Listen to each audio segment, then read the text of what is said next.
Et place à présent à notre rendez-vous désormais quotidien pendant tout ce mois et un peu plus même de Coupe du Monde avec Salah Eddine Gakou. Bonsoir. Bonsoir Nidia. Ravi de vous retrouver en plateau après 13 ans. Hein. Très heureux également. Alors vous ne serez pas seul pour nous faire vivre l'actualité de la compétition avec nous en plateau. Distel Zola, bonsoir. Bonsoir Nidia. Ancien international congolais.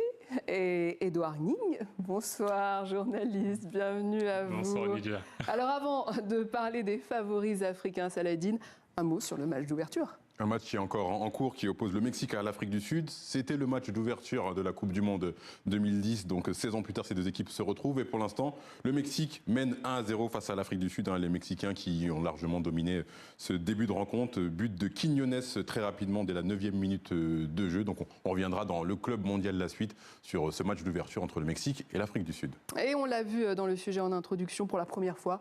10 équipes africaines seront présentes, disent-elles. Est-ce qu'on peut assister au premier sacre d'une équipe africaine dans cette Coupe du Monde? Oui Nidia, on y croit. Avec ce format tout nouveau de 48 équipes, je pense que c'est le moment pour les équipes africaines de s'affirmer au niveau international. Il y a les cadors qui sont là, il y a aussi les outsiders. Donc je pense qu'on a beaucoup de chance pour au moins terminer dans le dernier carré. Edouard, vous étiez à la dernière Coupe d'Afrique des Nations. Des équipes comme le Maroc et le Sénégal ont montré de très belles choses, techniquement, tactiquement, physiquement. Est-ce qu'elles peuvent être au rendez-vous, ces équipes, ou une de ces deux équipes en tout cas, le 19 juillet prochain?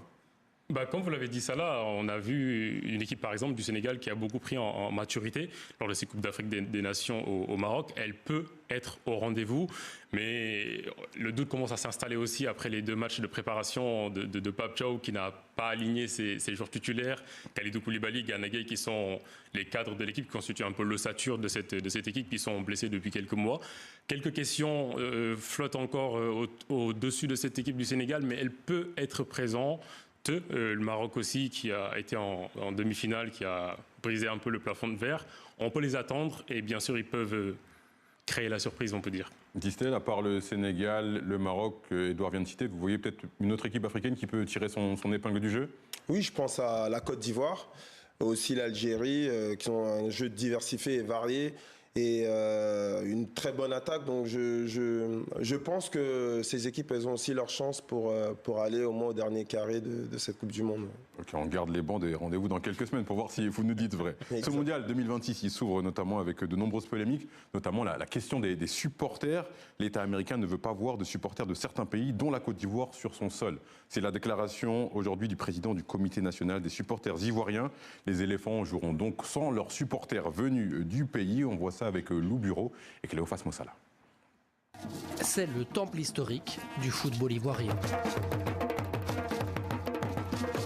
Au stade Félix Houphouët-Boigny, les supporters vibrent déjà pour le mondial. Mais cette année, le 12e homme restera au pays.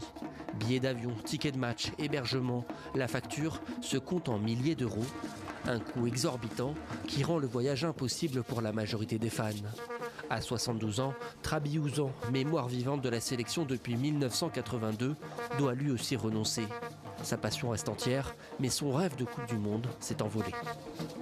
Dans toute la Coupe du Monde, même au Brésil, on est parti. Tout, on est parti. Cette fois-ci, s'il dit de ne pas partir, on prie Dieu, les vieux n'ont qu'à passer, ils n'ont qu'à bien jouer. Parce que ça nous fait mal. Les joueurs aussi, ça va les faire mal. Un pays joue sans supporters, c'est pas bon.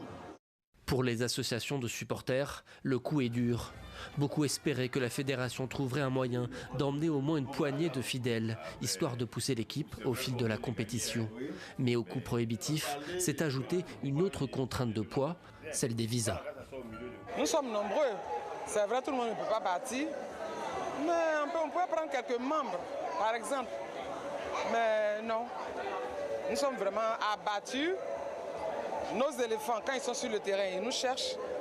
Mais ils ne nous verront pas dans la tribune, malheureusement, pour les pousser à gagner. Face à cette absence, les autorités sportives ivoiriennes ont dû revoir leur stratégie et trouver une alternative. Le ministre des Sports espère ainsi pouvoir compter sur le soutien de la diaspora. Nous avons pallié à tout cela en faisant en sorte d'organiser nos diasporas avec la diaspora ouest-africaine qui vit aux États-Unis pour que les stades soient effectivement remplis et que les supporters apportent leur appui aux éléphants. je pense qu'à ce niveau, des dispositions ont été prises. Alors, dans tous les cas, c'est sur le terrain que les choses se passent, ce n'est pas dans les tribunes. Un pari audacieux, mais qui pourrait s'avérer payant. À leur arrivée dans leur camp de base au Delaware, les éléphants ont été accueillis par des centaines de fans. De quoi prouver que même loin d'Abidjan, le peuple ivoirien est prêt à donner de la voix. Édouard Distel, une Coupe du Monde sans les supporters venus de leur pays, c'est particulier quand même. Vas-y. Ouais, bien sûr, c'est très particulier parce que la Coupe du Monde aussi, pour les supporters, c'est un moment de joie où les peuples se fédèrent, se rencontrent, et aussi pour le 12e homme parce que ça motive de jouer avec ses supporters. Mais malheureusement, ils ne seront pas là. Mais aujourd'hui, il y a beaucoup de moyens avec les réseaux sociaux, les médias, pour que la diaspora de ces pays soit aussi derrière les joueurs. Édouard ? Non, effectivement, la fête serait beaucoup plus belle avec les supporters. Je pense que pour les personnes comme ça là qui ont vécu la CAN peuvent en témoigner. Ça ramène vraiment une touche vraiment particulière. Et la Coupe du Monde, pour moi, c'est quelque part aussi une façon de célébrer la mondialisation. Et c'est dommage de voir certains supporters qui sont privés d'aller encourager leurs équipes. C'est un peu dommage. Les frontières brisent un peu ce mythe d'avoir des équipes nationales africaines surtout présentes dans cette Coupe du Monde. Mais on va la vivre à distance, on va dire. Là, un dernier mot. Par rapport au match qu'on suit, on va y revenir dans le club mondial dans un instant avec Distel et Édouard. Il y a le Mexique qui a doublé la mise 2-0 pour le Mexique face à l'Afrique du Sud, et l'Afrique du Sud qui est réduit à 10 en deuxième mi-temps. Voilà. Merci Salah, merci Distel, merci Édouard, et on vous retrouve bien sûr, donc, comme Salah le disait, dans quelques minutes pour Club Mondial, la suite sur le Facebook Live et YouTube. Exactement, pour tout savoir sur l'actualité de la Coupe du Monde avec nos invités. On va discuter, débattre, même peut-être se chamailler, on ne sait jamais. Et sur YouTube Live et Facebook Live juste après le journal Afrique. Merci Salah.